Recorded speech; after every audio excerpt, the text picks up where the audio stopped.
Good morning, or pretty close to good afternoon, ladies and gentlemen. So I think I can see the obvious question is, who is this guy and what is he doing here in the front of so many luminaries on the panel? My name is Raj and I'm the president for DSM in India. And what's DSM? It's there, fortunately at the top. DSM is a Dutch company. It's about 100 years old. We are the world's largest nutrition company.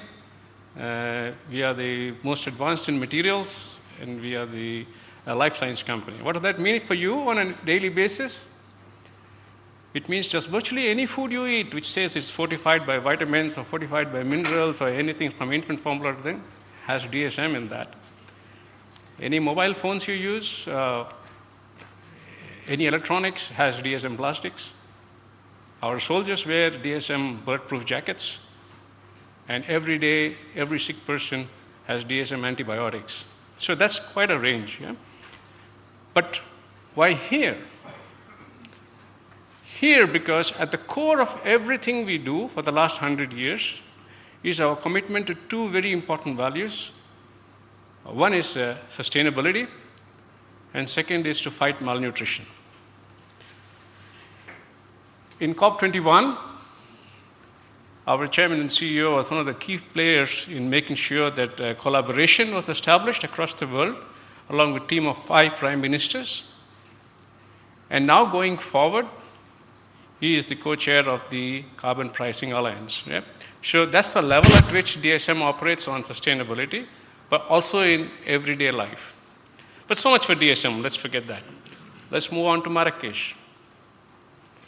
When I heard about Marrakech, the only thing I could think about was Formula One racing and Morocco and all the fancy stuff which you heard about it.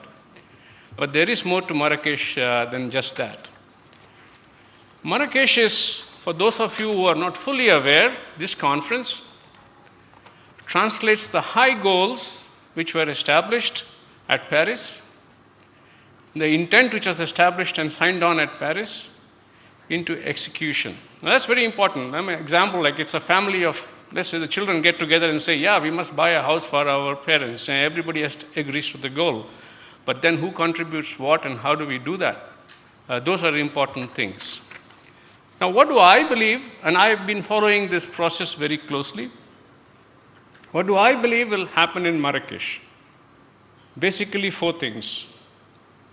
The first, we will move from national to global. What does that mean? You know, so far, every country has submitted what we call as our intended nationally determined contributions. This is what we intend to contribute. Yes? But at Marrakech, we will now start to prepare our first climate actions. And hopefully out of the Marrakech conference, the word intended will drop off. This is what we will do in the next 5 years. Yeah? That's converting from a vision to a reality. So hopefully at the end of it, once we know exactly what every country is going to do, we will have a good sense of what is going to happen to this world.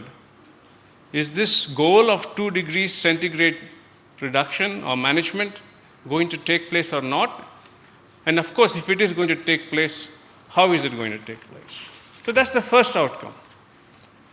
There is a second outcome to Marrakech, which is making sure that progress made by every country is reported transparently. Now, as of now, there is no global process which actually measures and takes stock across every country as to what is your baseline, what is it that you are going to commit to, and therefore, how do we manage this and monitor this progress?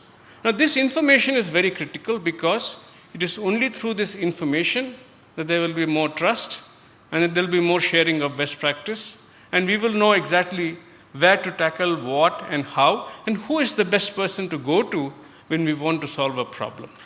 So that's the second most important thing. Now, the third thing is, of course, involving corporates and businesses. In addition to what Mr. Desai said, in addition to the commitment which corporates make, there is a very unique responsibility for these corporates. Many of the technologies for managing greenhouse gases actually vest in a very limited number of companies across the world, and more often in a very few countries across the world.